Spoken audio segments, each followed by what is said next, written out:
All right, what's up, guys? Welcome to this episode of Movers and Shakers Unlimited. I'm your host, Brandon Troy, and as you saw in the promo posts recently, I'm excited to have our guest host here today.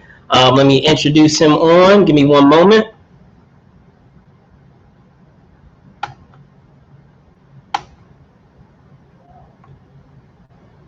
Mr. Robert Meyer Burnett, what's going on, sir? How you doing? How are you, sir, Brandon? It's good to see you. I love your hat. Thank you. I try to keep it a little old school. I love my gaming. So I saw the old Atari logo. I'm like, I'm in. So again, sir, thank you so much for coming on. For those of you that are out there watching, the purpose of today's episode is just talking about con culture and obviously, if you haven't been living under a rock, how the current environment has affected our attendance of cons. And the thing that's really, fortuitous about it is that we had some major news that dropped today, which we will get into. Don't you worry. Without further ado, Robert, let's drop right into it. As I said, I'll start off with just that idea of the environment, as I said, that we're living in. So I've titled it previously on Con Season 2020. Just that idea of thinking of the beginning of this year, and it's funny because outside of cons, I go to film festivals, I go to other expos, and in starting a brand new year, it's always fun to kind of anticipate what those years of cons or the years of cons will bring. And lo and behold, little did I know, and I was talking to Jay, mutual friend, Jay Washington, shout out Jay, that the last con that I would attend would be C2E2. So with all of those cons, thinking of all those cons that you frequent, what was your last con of this year that you actually attended in person? Of this year, I don't think that the two cons that I anticipate the most, obviously San Diego Comic-Con. And this would have been my 32nd consecutive San Diego Comic-Con. And it's such a highlight of my year for a number of reasons because, when I started going, it was at a hotel in downtown San Diego and there was like 2,000 or 3,000 people there. And now it's 150,000 people a day. And it's such a part of the year. And I think anybody who belongs to the pop culture, pundit, fan, professional space loves to go to Comic-Con because everybody's intermixing, and it's not just the convention itself, but it's the parties at night, and it's meeting friends that you don't get to see who come in from the East Coast or internationally, and it's something that's anticipated. And then before that, there's WonderCon, and then there have been other cons here, but in the beginning of the year, really, COVID, we've been locked down since March 19th. And I really haven't left my house other than to the grocery store or to go get food or something. And that's always wearing masks since mid-March. So I just didn't get to go anywhere in the first 2.5 months of the year because I was working on a few projects and that it was just really busy. But WonderCon is local now. It used to be in San Francisco. And by the way, I really missed the days when WonderCon was in San Francisco. And then they moved it here when it became part of San Diego Comic-Con, and they were like, the place they had it was being remodeled. So, and then there's a number of other conventions. There's like the Design Con here. There's Monster Palooza, which is here in LA, which is, they do it twice a year. And now they've moved it to the Pasadena Convention Center, which is a lot of fun because it services the horror crowd, people who love horror films, and that's a different crowd, and that's a lot of fun. And there's a lot of people that work in the industry. There's a lot of makeup effects. And there's another convention that I spoke at last year, which is basically a convention for haunted houses. So like if you put on haunted houses, and you whether you're you have full scale mazes or literally haunted houses that people go through. This is a convention that is all about that. So they have products that you would buy for haunted houses, and then even at the convention, this was in Long Beach at the Long Beach Convention Center, they literally certain groups set up smaller versions of their own haunted houses so you can go walk through them. And I spoke there last year, and I didn't even know they had this thing, and I'm like, I was really looking forward to going back. And then of course, like you said, film festivals. There's many film festivals that happen. Um, Beyond Fest here in LA, and so much great stuff. And in my hometown of Seattle, the Seattle International Film Festival that I've been going to since I was a kid. And then, of course, well, Dragon Con. Everybody would have been prepping for Dragon Con now. Atlanta's Dragon Con, and no dice. And then I won't step on the news that was released today, but it's one of the things that I think has happened especially over the last 25 years is, on my own YouTube show, I always talk about we live in this thing I call the post-geek singularity. And that was just something I made up, but it was because of reading Ray Kurzweil's book about the coming singularity, which is all about when computers achieve sentience, AI becomes self-aware. And over the time I've been going to the San Diego Comic-Con in the 90s and the 2000s, one of the things that I saw was when I first went to Comic-Con, it was like a bunch of like older white dudes shuffling through long boxes of comics. That was it. And nobody talked to anybody except the person you wanted to buy something from. And then over the last 30 years, we've had what's called the post-geek singularity. It's exploded. And now the genre space is for everybody. It's for every person of every shape, size, color, creed. Whole families, generations of families are going. Grandparents, parents, kids, cousins. It's 50-50 girls and boys and whatever gender, however you identify. It's for everyone now. And it's become, I think that's added sort of a jubilance and a joy to con going that, I mean, everybody always had fun at cons, but now it's such an explosion of, I mean, you don't have to be a cosplayer, but you can certainly enjoy the amazing cosplay and the creativity that's on display. And when you get to see people get together and it's over the last 25 years, it's so exciting to see. And when I say post-geek singularity, all of us, everybody now loves science fiction, fantasy, and horror, and anime, and video games, and action figures, and comics. When I was growing up, I didn't have any friends that shared. I mean, I had friends, but I didn't have any friends that shared my enthusiasm for this stuff. And now we live in a world where everybody does. I mean, my 81-year-old mother is like, so what happened in Endgame? Like, tell me a little bit about what are these Avengers movies? Because her grandson's going.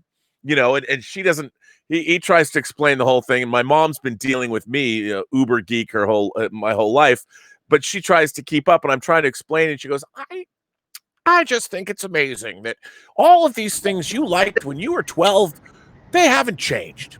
And now everybody loves them.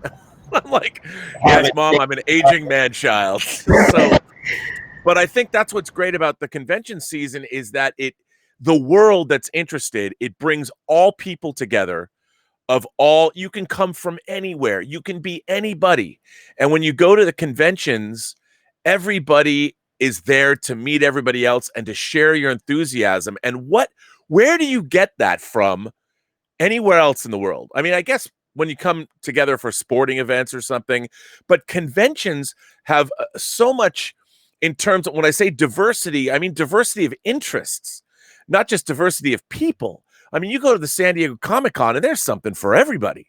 It doesn't matter what you are or who you are or what you want to be. And everyone's bumping into everybody else. And doesn't matter what niche is, you can find your place there. It does not matter. And everybody belongs. And I think, I mean, I've been looking, not only have we been quarantining, but the lines and the acrimony and the divisiveness that we have on our culture right now, if there's one thing that would give a respite to that, it would be convention season. everybody gets together, and there's I just wish that we had this. And obviously we can't for health reasons. And I completely understand that. And by the way, that's been bared out, whether you're Major League Baseball players, whether they are telling you that, 90,000 school-age kids have COVID and all that. And people are like, I don't want to wear a mask or whatever. I get all of that.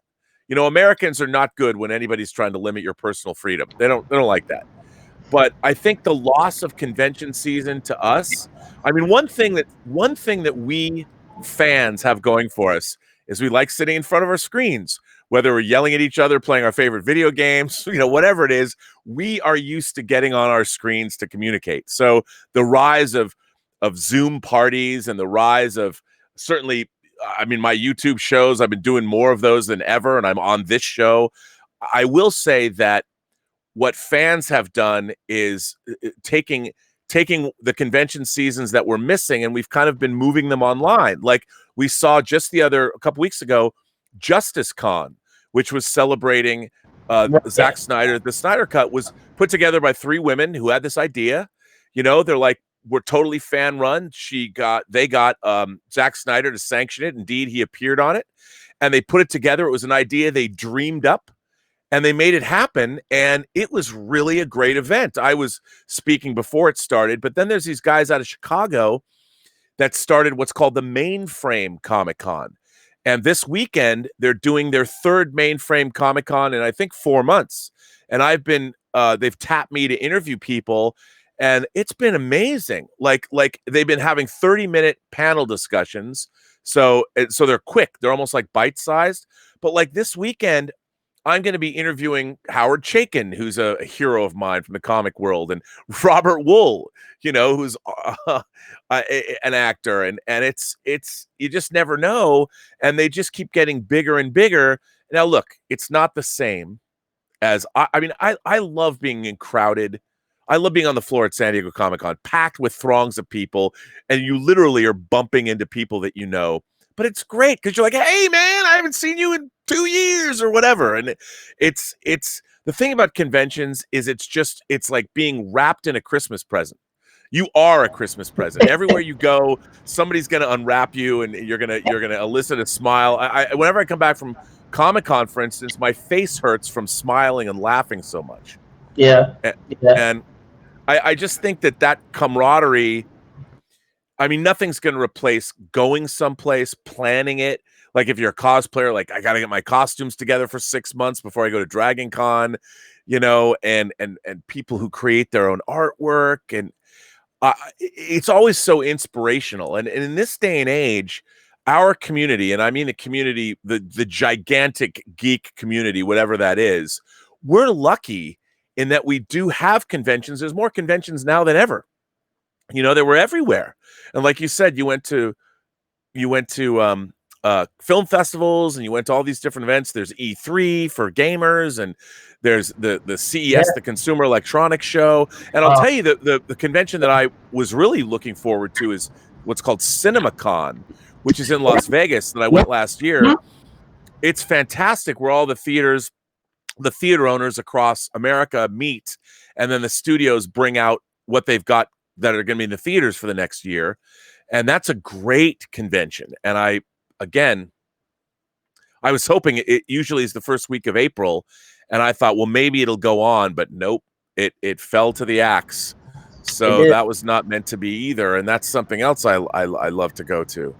I was going to say, just to touch on just some of the points that you did touch on, sure.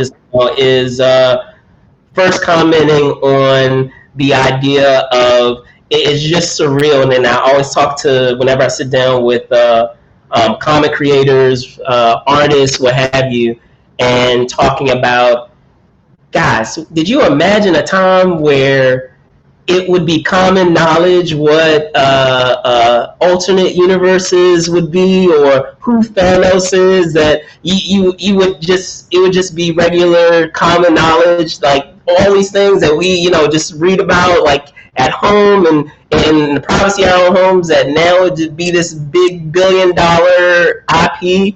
and it's always hilarious where it's just surreal how a lot of these things that not in a billion years you would think would be these major things are what they are. And even to talk further to what you were just talking about with a lot of these events that are being produced. Shout out to my friend Sam. He does JDS with this trend. I mean, it's an ongoing trend that's existed for a while now. You know, the reactor community, where you have all these reactor videos. There's a reactor con Right. that's been created as well. So you know, just by virtue of, as you said, just fans just coming together, and even in the absence of some of the events that we know and love, still coming together and still trying to recreate or that same feeling and that same the idea or mission, so to speak. Yeah, I mean, and I think it's great. Like you talk about, I didn't know there was a reactor con, but like these two kids, well, they're not kids; they're in their early 20s. There's these two guys. They have a channel called Twins: The New Trend, and I've been watching their channel for, I don't know, like 6 months, and they were always talking about getting to 100,000 subscriptions, and over the last week they looked at Phil Collins' "In the Air Tonight" video, and Yeah. and they what I love about them is they've actually, if you watch their channel, they go back into the past pretty far. I mean, I think they're 21 or 22, the two of them, and but they cover like they were doing like Dolly Parton's Jolene, and they were doing all this music that I wouldn't have thought that they would have done. I mean, they're going back 30, 40, 50, 60 years sometimes, and they're really doing. That's why I started watching their channel, because it seemed their reactions were so genuine. You know, they were so taken aback a lot of the time when they first hear a lot of music. And when I first, because I'm subscribed to their channel, when that when that "In the Air Tonight" thing broke, yeah, the drum beat, and I thought it was hilarious. And then a couple, like that was not necessarily their most recent video, and then all of a sudden, if you look at them in the last week, their channel blew across 100,000 views, and now it's like in 350,000 subscribers. And I'm like, good for you guys, you know. And because there's so many reactor channels doing music, but they had something going on that was unique, and there was a joie de vivre that they had when they were discovering music that I thought was infectious, you know. And I that's happened to a lot of, not to that extent, but a lot of YouTube channels. I've started to watch a lot of YouTube because it's like being at a convention. You know, there's all these different kinds of channels, and I find myself being on YouTube myself, just scrolling through. Like, I've started watching car videos. Like, I didn't realize that there's a whole YouTube Yeah. supercar community. Like, Oh yeah. I had no, I'll probably never be able to own a supercar in my life, but not only is there people like the Stradman or Manny Koshbin, or there's a guy who does Life of Palos, which is a news channel that's about the automotive YouTube channels. I have no interest necessarily in cars like this, but I love watching these channels because like a guy like the Stradman who lives in Utah, he's so excited about cars. Like, if I'm having a bad day, I'm like, I'm just going to watch whatever his video is on, because he's always got a big smile on his face, bouncing off the wall, you know? And I'm like, it's kind of like being at a convention, but not. So, and I just find myself drawn to channels that have nothing to do with my interests necessarily, and also because you learn about stuff. Like, I've been watching a lot of home tours in LA, like mansion tours, places I'll never be able to afford. Oh, those are dangerous. Those are very dangerous, because you can actually, you know, lose time, like looking at how crazy some of these amenities are in some of these places. Yeah, yeah. But I mean, the one thing about all of this is it still is bringing people together, you know, and the fact that we have, more so than ever before, we have this communications technology and this infrastructure that is allowing us to really learn about one another. I mean, I'm an optimist, and I believe there's so much acrimony in the world right now. when there really doesn't have to be, because we have more ways to communicate. We carry supercomputers everywhere we go, and we could share photographs. I mean, I can walk down the street and look at the mountains that are above where I live, and like I can take a picture and put it on Instagram, and hundreds of people like it or whatever. And we've got all of this technology, and it's so. And conventions were all about that. I mean, we go to conventions to meet other people that share our interests. I mean, that's the reason that you go. You don't go to like be an introvert and sit in the corner by yourself. You know, the one thing about it's unlike if you went to a high school dance and you didn't know how to dance, you stayed in the corner. But when you go to a convention, everybody has an opinion about their favorite show. You want to talk about the Umbrella Academy. You want to talk about The Boys. You want to talk about Ozark. You want to talk about Marie Kondo or a cooking show, whatever. You'll find somebody that will talk to you, and not just talk to you, talk your ear off. And I think that's what we're really missing this year. Yeah, definitely. And, as you said, in the day and age that we live in now, there's really, honestly, there's an embarrassment of shows to choose from, cons to choose from. And as you said, they're starting, I guess we could say, right at the brink of spring. We started to see a lot of those dominoes fall. So I will name drop a couple, and that's only because I'm a little biased since I'm here on the East Coast. But gosh, yeah, E3, but I mean, Awesome Con, Shore Leave, Blurred Con. We just said SDCC. I mean, Otakon, Dragon Con. You mentioned Rhode Island Comic Con. I mean, like the list just went on and on and on. I always wanted to go to Shore Leave. Everyone said Shore Leave is one of the best Star Trek fan-run conventions, and I've never gone. You know, there's a convention that I used to go to that I've been to twice that's in Minneapolis called Convergence. Okay. And I haven't been there. I went there in the early aughts, and then the last time I was there was in 2008.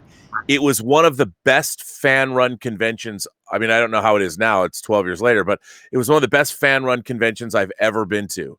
And it was a blast. I mean, it was just a blast. And that's another thing about conventions is you've got the commercially produced conventions like the Creation Star Trek cons. And then even though San Diego's a nonprofit, it's very well run, it's very spiffy and technologically advanced. But I do like I went to a convention. I was invited to go to a convention in Fort Collins, Colorado. And I'd never been there. And it was a fan-run convention, very family-friendly.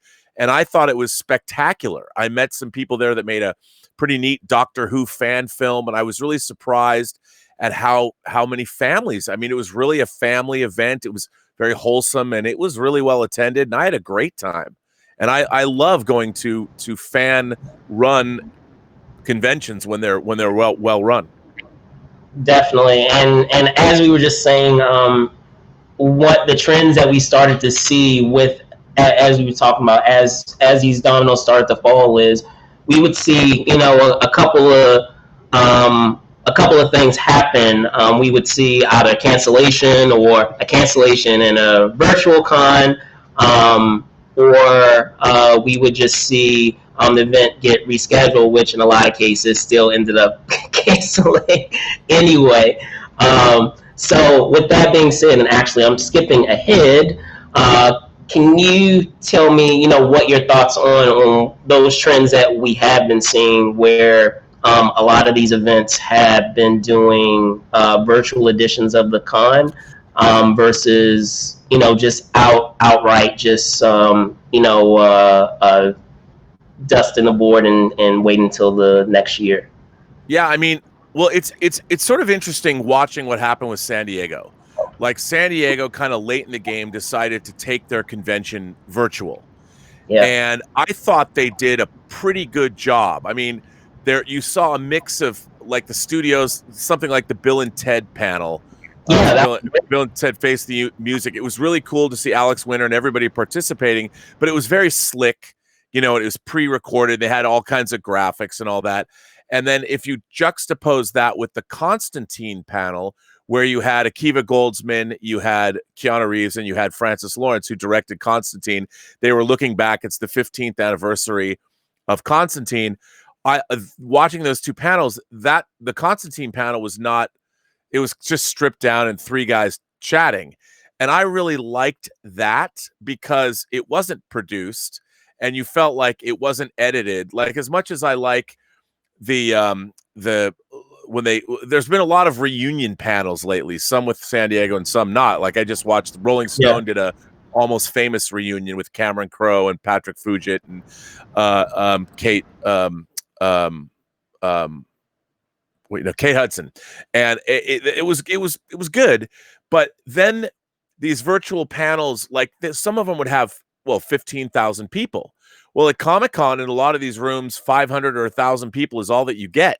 So when you have a Comic-Con panel that 15,000 people watch online, I would say that's pretty good. But they were saying that, well, Comic-Con online was a bust. Everyone was saying, why did it bomb?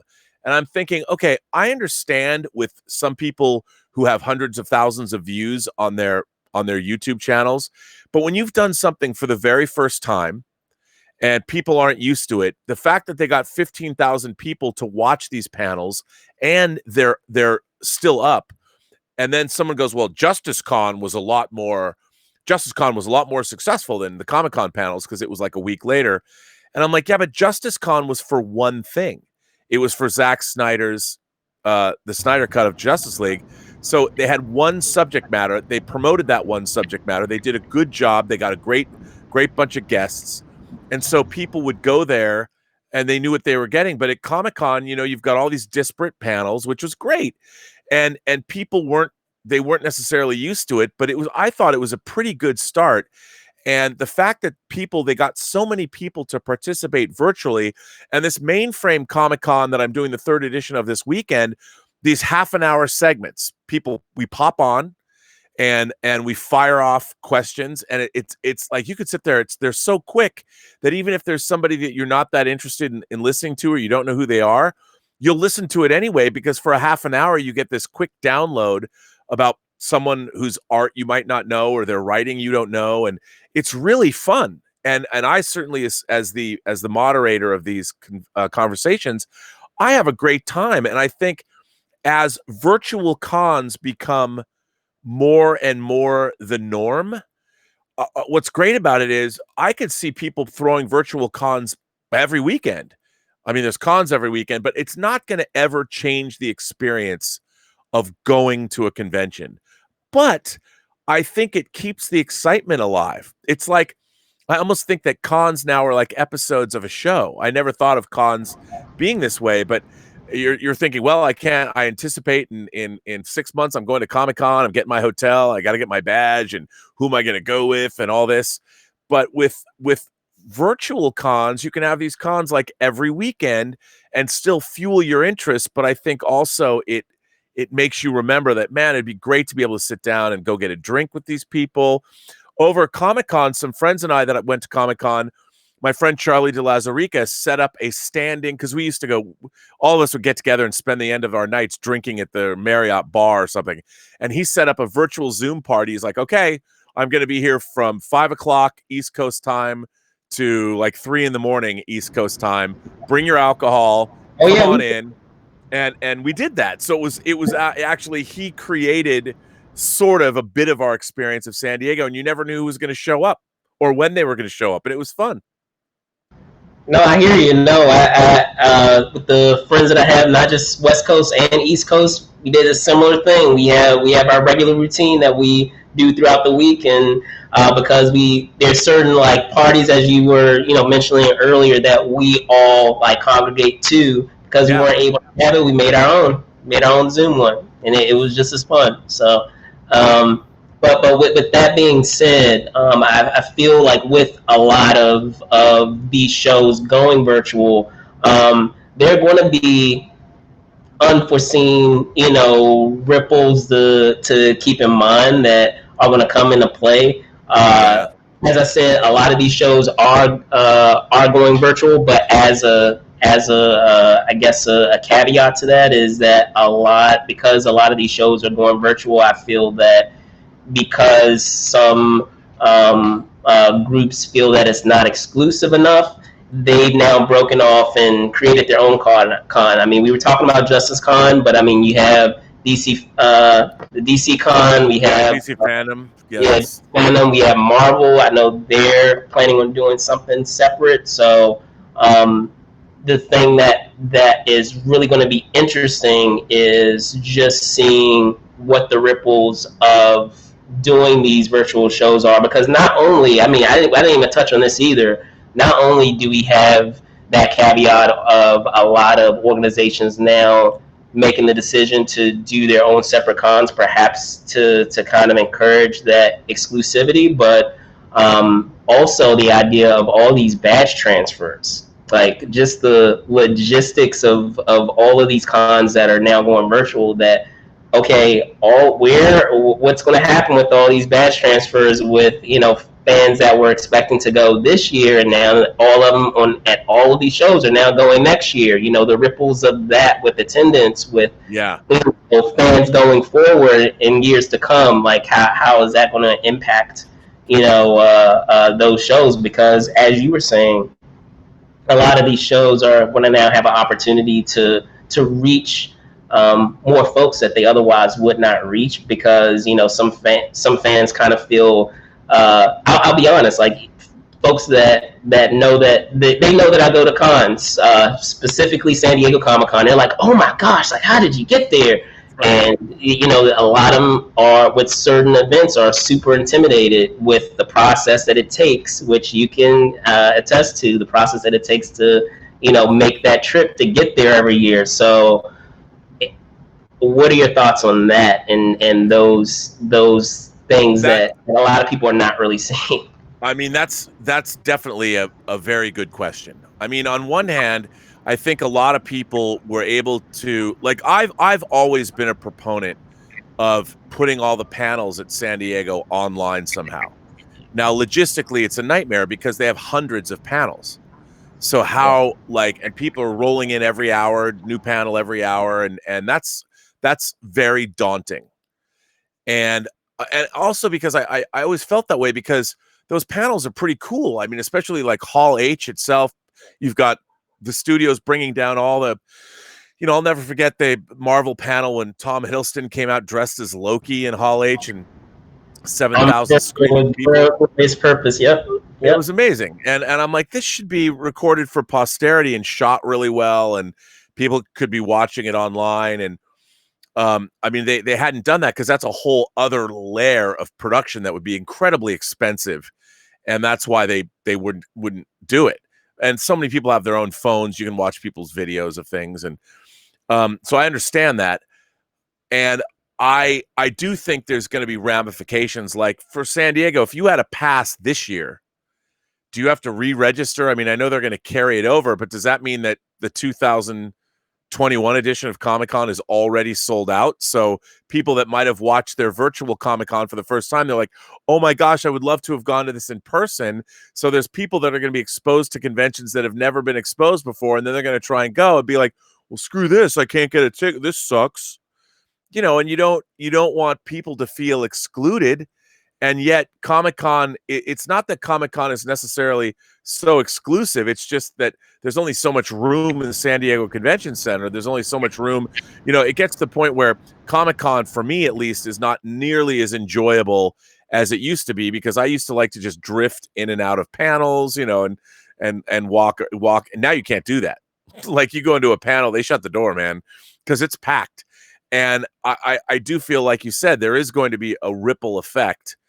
But on the other hand, I think that having more of these virtual events, and the best part about it, I think ultimately the byproduct of this is that, like for me or for you, if we want to call people up, like say celebrities or writers or directors, or like when I did the 400th show of my YouTube show, I mean, I'm 2 weeks away from my 500th show, but when I did my 400th show, I contacted people I knew via social media, like Barbara Crampton, the actress who was in Reanimator, and I called David Goodman, who's president of the WGA, but he's also the executive producer of the Orville.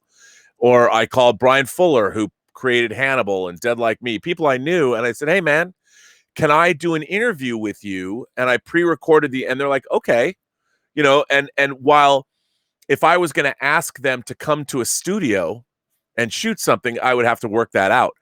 But since I'm like, yeah, just turn on your camera, we'll record via Skype. Then I edited them and put them together, and they're up on my YouTube page now, the Burnett Work. But when I did them, it was awesome, and they were much more amenable to be like, yeah, let's do an interview. And the interviews would last an hour and a half, 2 hours, which if you had somebody drive someplace to sit down with you, you'd get a half an hour maybe.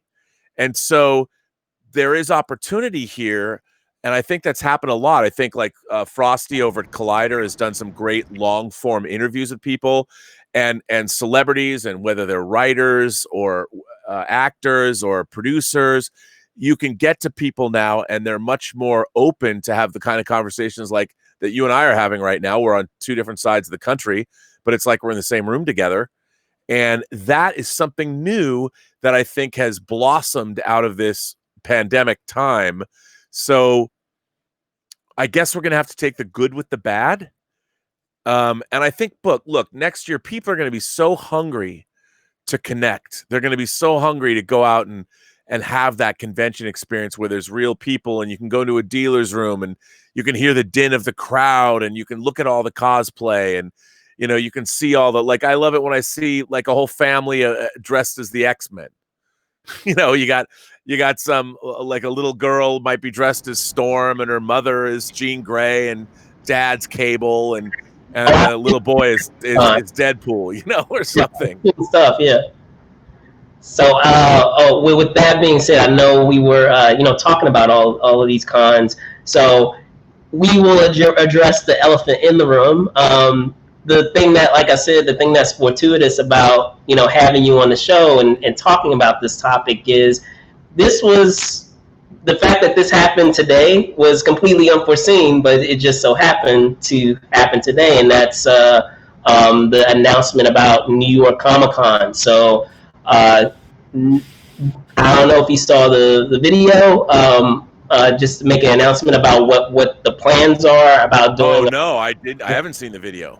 Okay, so yes, if you take a look at New York Comic Con, the management team, Lance and company, they've all sent out a video just to talk about what their plans are about doing a virtual show and that type of thing.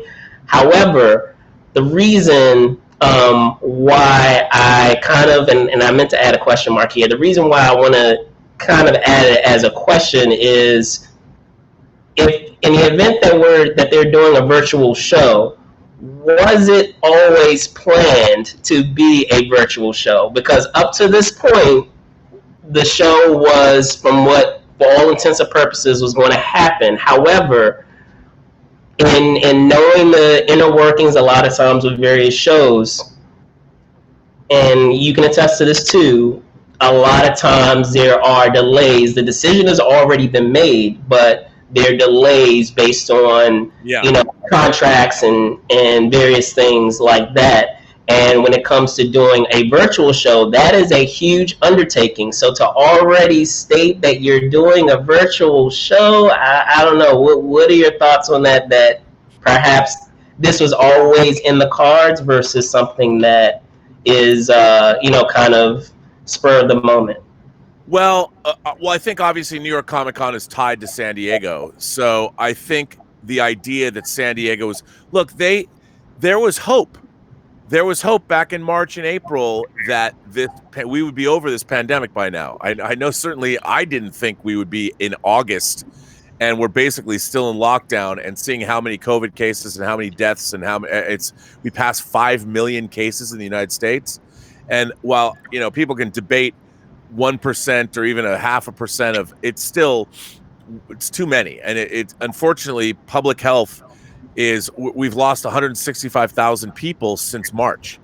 And that's a lot of people. And so I think though that there was, even San Diego put together the virtual con fairly quickly. And I think even up to,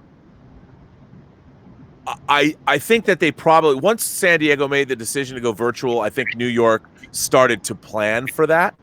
But these conventions they have to plan, they're planned a year out, because they have to book people, they have badges, they've got insurance, there's so much that goes into doing these huge cons now that they have to plan a year and a half out. So having all of this planning scrubbed it's not cool. I mean, it's the efforts of so many people just go up in smoke, poof.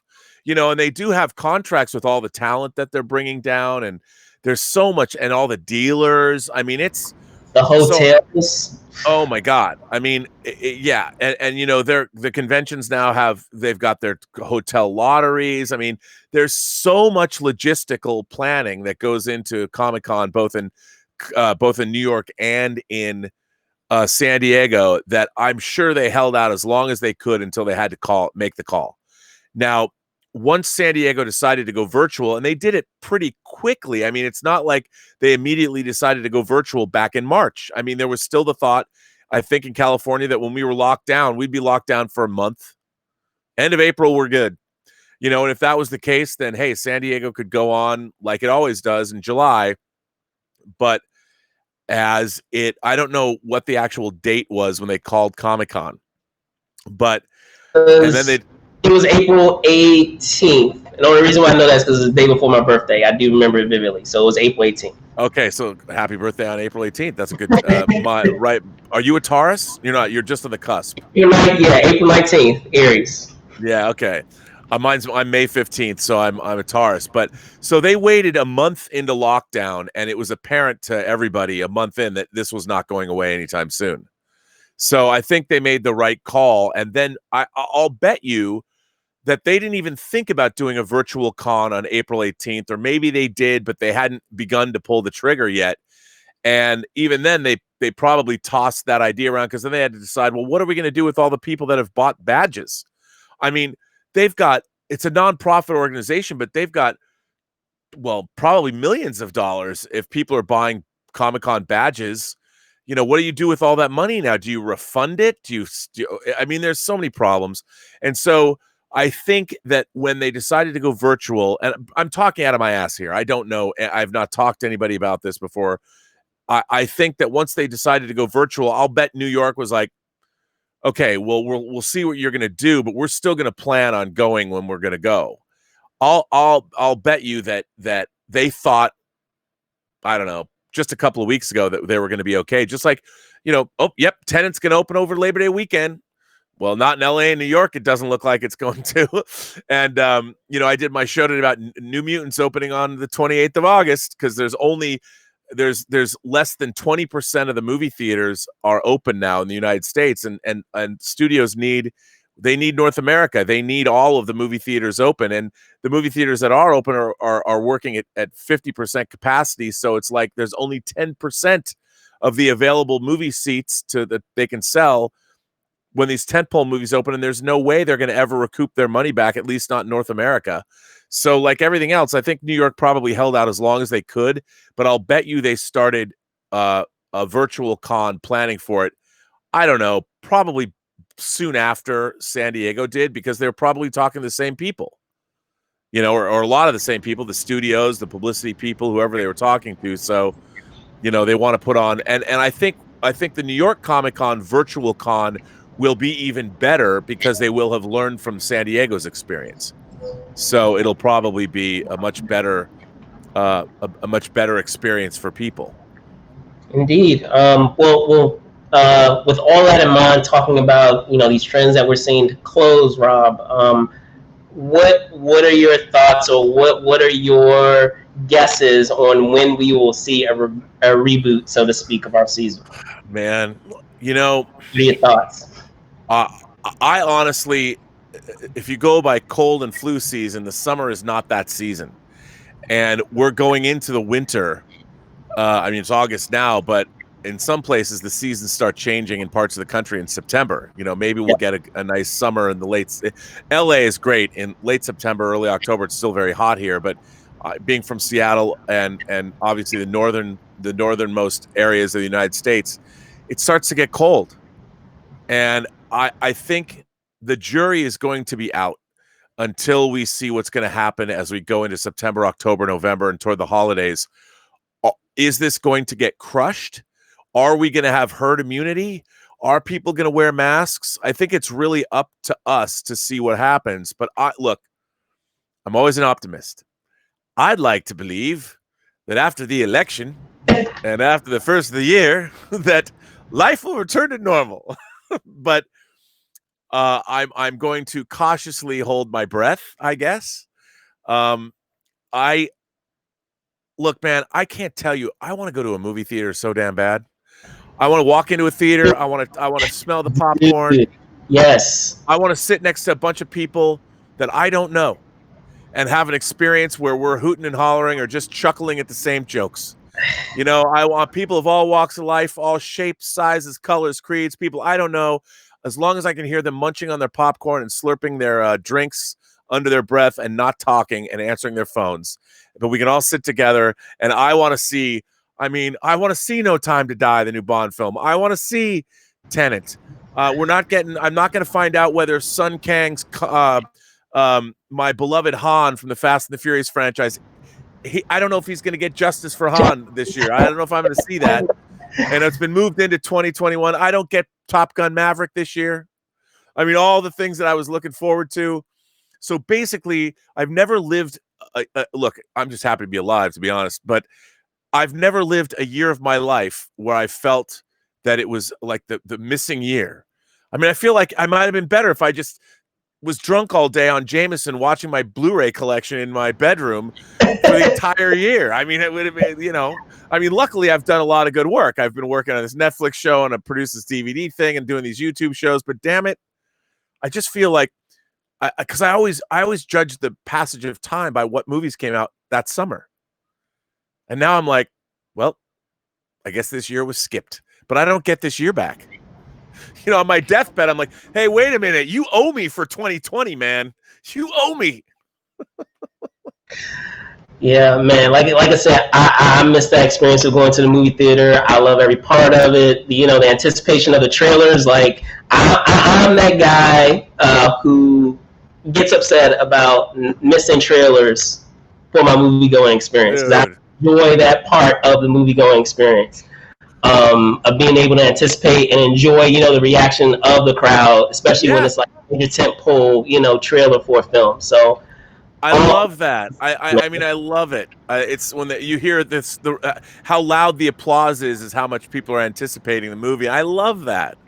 Yeah. I mean, I always go to the Saturday or the Thursday night preview, the first show, to be there with all the diehards, and it's so weird. Like I've had to look other places. Like you mentioned our mutual friend Jay Washington. Like, I love Jay Washington, and like whenever I'd see him, I give him a big hug. But like, I get entertainment value out of like when he puts up Instagram photos of himself working out, and he talks about his various workouts, pushing through the pain. Like, I'll look at my Instagram feed and be like, all right, Jay's back in the gym, and he does some inspirational supervillain.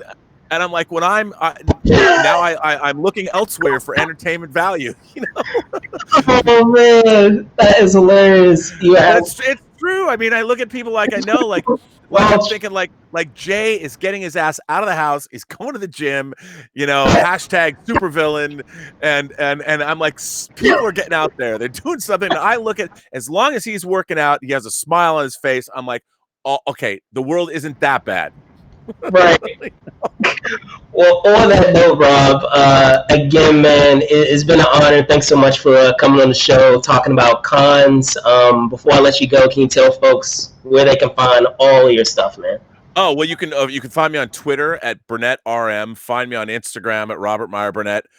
Find me on my own YouTube channel, The Burnett Work. And then I also have the adjacent website, theburnettwork.net, because I always read people's letters on my show, and you can send me letters at the website to rmb@theburnettwork.net. Cool beans. And before I let you go, I will shout out to you, Sylvia. Yes, again, me too. I do miss those films. Hopefully, fingers crossed, we'll be back in the theater completely. I know, man. I just want to see Tenet in IMAX. Is that so much to ask? So I mean, whenever I walk outside, I look both ways across the street now more than I did, because I don't want to get hit by a bus. I would hate being in the afterlife, looking down from wherever or looking up, being, come on, man, you didn't let me see the new James Bond movie. Right. So with that being said, guys, again, thank you guys so much for watching. I'm your host, Brandon Choi, host and co-creator of Movies and Shakers Unlimited. You can find us on Facebook, obviously, right here where you're watching, but you can also find us on Instagram, Movies Shakers Unlimited, Twitter, Move and Shake UNLTD. You can find me on Twitter at Brandon Choi ENT and Instagram at Brandon Choi _ENT.